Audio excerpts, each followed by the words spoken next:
Hi, welcome to Richard Kabili YouTube channel, and for today's tutorial, I will be teaching you on how to add home button in control center on iPhone X. But first, kindly subscribe to this channel and don't forget to hit the subscribe button and the bell to notify you for the new updates. And let's start. Using your iPhone X from your home screen, first go to Settings. Then in the settings, scroll down and find the control center, then tap.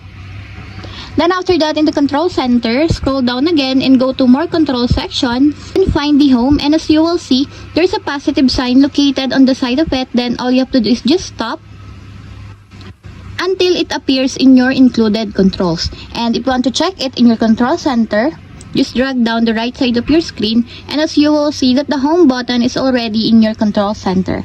And that's it. We have successfully added the home button in control center on iPhone X. If you have a question, can you comment down below, and don't forget to hit the subscribe button and the bell to notify you for the new updates. And thank you for watching.